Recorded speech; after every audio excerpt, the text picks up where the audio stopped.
Bonjour et bienvenue dans l'atelier de Pedro pour cette deuxième partie d'unboxing du pistolet à peinture poudre. Donc si vous n'avez pas vu la première partie, je vous la remets en haut à droite afin que vous puissiez la voir. Donc c'est juste le déballage de la station de peinture avec un petit peu les réglages, voilà, le fonctionnement de l'appareil. Donc cette vidéo c'est la deuxième et dernière partie. Donc ce qu'on va faire, on va peindre directement sur une pièce métallique que j'avais sablé donc d'un côté et de l'autre côté je l'ai meulé pour une simple raison, c'est que c'est une demi-jante donc de remorque et l'intérieur n'a pas besoin d'être super propre, exceptionnel parce qu'il y a le pneu tout autour. Donc l'essentiel c'est l'extérieur, c'est ce qu'on verra de l'extérieur. Voilà, donc on va faire la peinture sur cette demi-jante. Pour cela, eh bien, écoutez, la dernière fois j'avais acheté 5 kg de peinture poudre et j'ai réussi à trouver quelques petits contenants. Voilà, j'ai des contenants comme celui-ci. Je les ai lavés. Alors surtout, faites bien attention, il faut que ce soit sec, très sec à l'intérieur, parce que la peinture au contact de l'eau, ça n'apprécie plus. Donc si elle est mouillée, ben, votre peinture, c'est poubelle. Voilà. Donc il vous faut un contenant quand même assez isolé au niveau de l'humidité, avec un couvercle quand même qui ferme très très bien. Et dessus, je me suis mis le râle, la couleur de ma peinture. Et faites bien attention aussi au contenant, parce que moi j'avais commandé plusieurs teintes de peinture et j'avais des fois des 1 kg et ça fait un petit peu comme le kilo de plume et le kilo de plomb. Le volume n'est pas du tout le même. La poudre, c'est vraiment de la poudre. Donc 1 kg de poudre dans des petits récipients comme ceci, ben forcément ça ne rentre pas. Il faudrait des volumes un tout petit peu plus hauts afin que mes 1 kg puissent rentrer à l'intérieur. Mais bon, c'est pas grave. L'essentiel, c'est que j'en ai dans des petits récipients à l'abri de l'humidité. C'est l'essentiel, voilà. Donc aussi, une petite chose, c'est que comme j'ai commandé la peinture, il y a des températures donc, de cuisson à respecter, ainsi que des temps à respecter.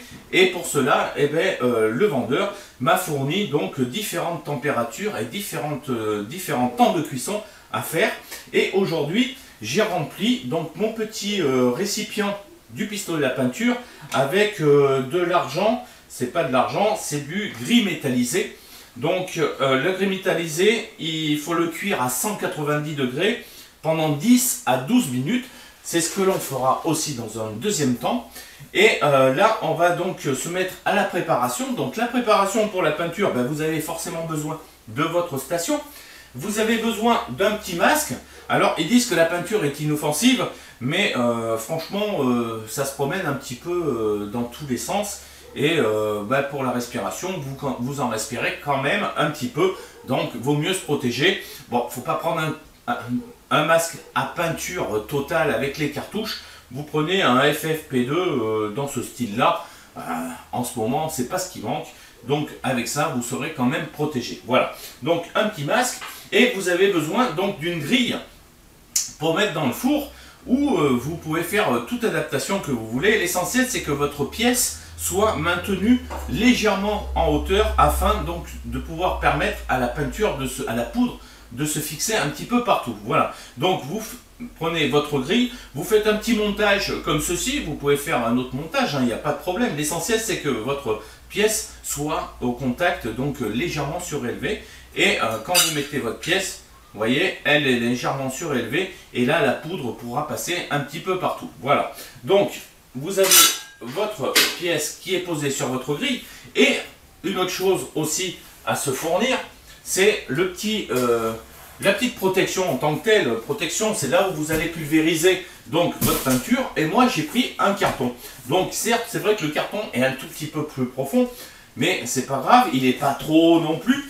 Mais en fin de compte, vous prenez un carton, vous l'adaptez en fonction de la pièce à peindre. Donc plus elle est petite, et puis vous prenez un plus petit carton, il n'y a pas de problème. Et puis si elle est plus grande, vous prenez un plus grand carton. Voilà, donc ce carton, il est là. Donc je vais mettre la pièce à l'intérieur.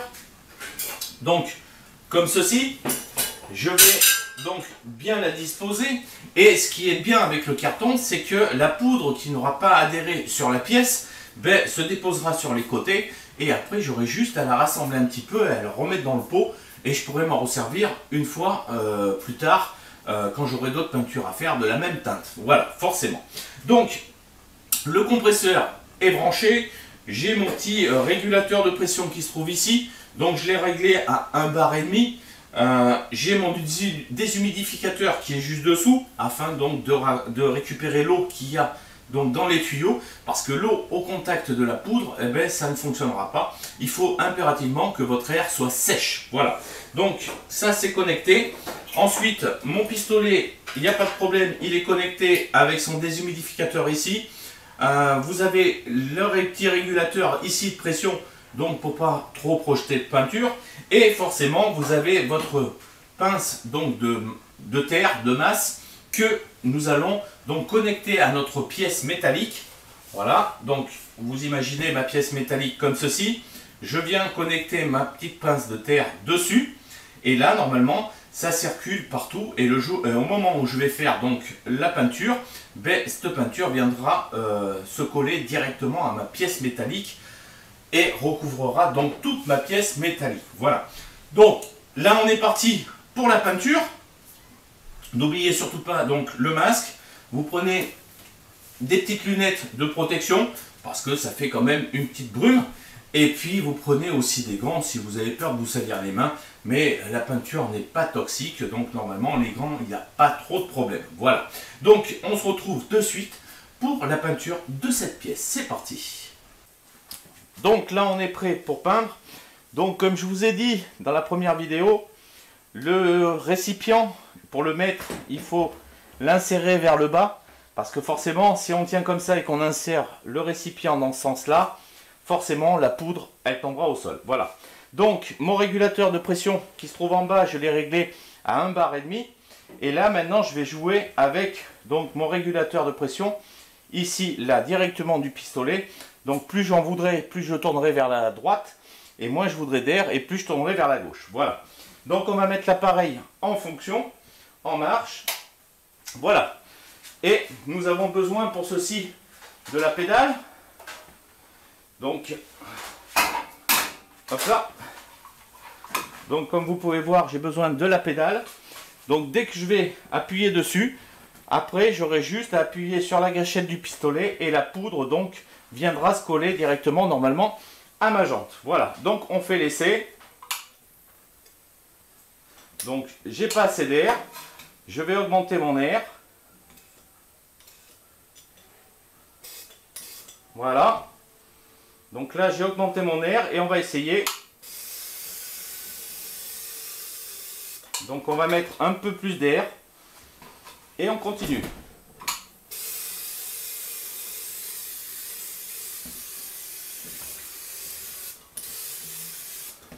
Voilà, donc là j'ai fait une première partie. On va tourner donc notre pièce. Donc pour cela, on la fait pivoter.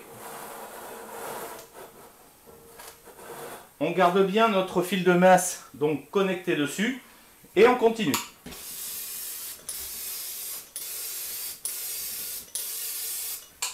Voilà, et on fait tourner la pièce pour être sûr que la peinture poudre soit partout sur notre pièce.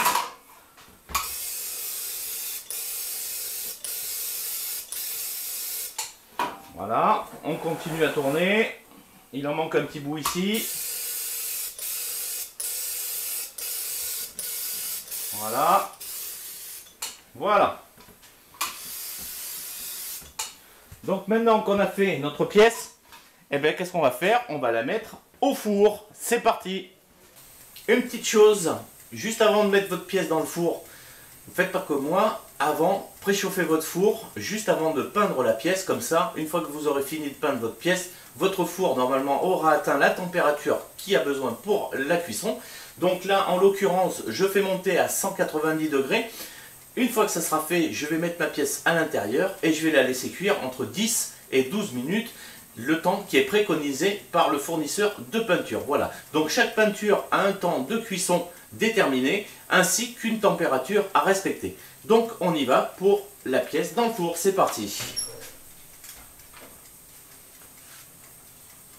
Voilà, donc délicatement, on va mettre notre pièce dans le four. Voilà. On referme et on est parti pour 10 à 12 minutes. Enfin, la conclusion de cette station de peinture à poudre que j'ai acheté sur le site marchand Veuvor. Écoutez, la peinture, il n'y a pas de problème, ça fait très bien son boulot. L'extérieur, je l'avais sablé pour voir. Et franchement, oui, la peinture est propre. L'intérieur, je l'avais meulé. Et comme je n'ai pas mis énormément de peinture à l'intérieur, parce que forcément c'est l'emplacement du pneu, écoutez, elle a réussi à s'accrocher. Peut-être pas partout parce que je n'ai pas insisté dessous. Mais sinon, pour l'extérieur, il n'y a pas de problème.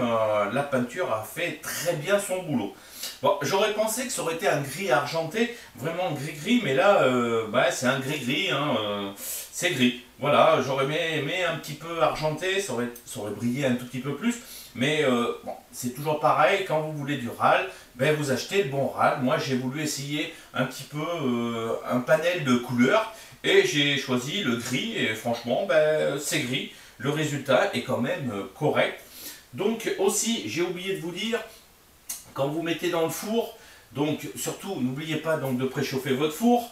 Et quand vous le sortez du four, votre pièce est chaude. Donc soit vous attendez que le four refroidisse et la pièce aussi, soit vous retirez votre pièce. Moi j'ai pris un gant de soudure afin donc de pouvoir la sortir juste après la cuisson.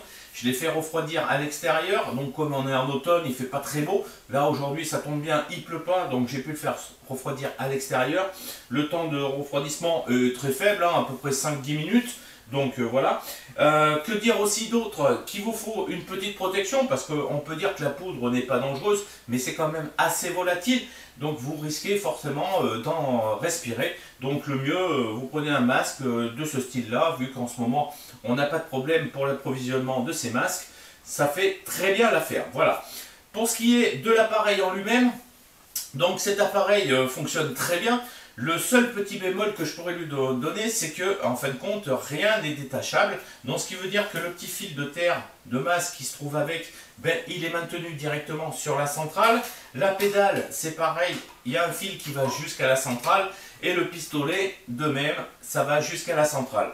Ce qui aurait été top, c'est d'avoir des connecteurs donc, en façade, afin de brancher donc, ces différents appareils, le pistolet, la pédale et le fil de masse. Ça aurait été quand même bien plus pratique, même au niveau du rangement, parce que cet appareil, j'aurais voulu le mettre dans une valise, et franchement, vu comme il est fait, je ne peux pas. Donc je vais devoir le mettre dans l'immédiat, dans son carton d'origine, et peut-être que par la suite, je verrai si je peux pas un petit peu le bidouiller et lui mettre des petits connecteurs en façade, afin de pouvoir le ranger correctement dans une valise. Voilà, donc le nettoyage pour ce genre de pistolet, il n'y a pas de problème, vous prenez juste la soufflette, vous soufflez toute la poudre qui se trouve à l'extérieur, un petit peu partout. Après vous prenez un petit chiffon sec forcément et vous finissez donc de le nettoyer. Après au niveau de la diffusion de la poudre, comme vous avez pu peut-être voir, il y a un moment où ça diffusait très peu et un moment où ça a craché un petit peu trop. C'est pour une simple raison, c'est que ma poudre, je n'en ai mis qu'un tout petit peu à l'intérieur. Donc à peu près jusqu'à ce niveau-là. Et comme votre pot est incliné vers le haut, donc il vous reste plus que ça à l'intérieur. Et ce qui sert d'aspiration au niveau du pistolet, c'est cette partie ici, ça commence ici. Donc si votre poudre se trouve au minimum, vous aurez du mal à la faire monter. Alors que si vous remplissez le pot assez, votre poudre sera aspirée correctement et sera diffusée correctement. Voilà. Donc, que dire d'autre? La peinture, comme je vous l'avais dit dans le premier numéro, je l'ai acheté sur le site marchand eBay. Et chaque peinture a son degré de chauffe, ainsi que son temps de chauffe. Donc comme celle-ci c'est du gris, il était préconisé par le vendeur 190 degrés pendant 10 à 12 minutes. Et vous avez d'autres températures, 200 degrés par exemple pour le bleu océan, donc qui se trouve ici. Donc le bleu océan, il fait 8 à 16 minutes à 200 degrés. Donc chaque poudre a sa température de cuisson et son temps de cuisson. Mais en moyenne, c'est 180-190 degrés, à peu près entre 10 et 15 minutes. Donc même si vous le laissez un tout petit peu plus longtemps, c'est pas trop grave. Normalement, ça n'altère pas la peinture. Voilà. Donc que dire? C'est la fin de cette vidéo. Je vous mets encore en haut dans le côté droit donc le lien pour la première vidéo sur le post en lui-même.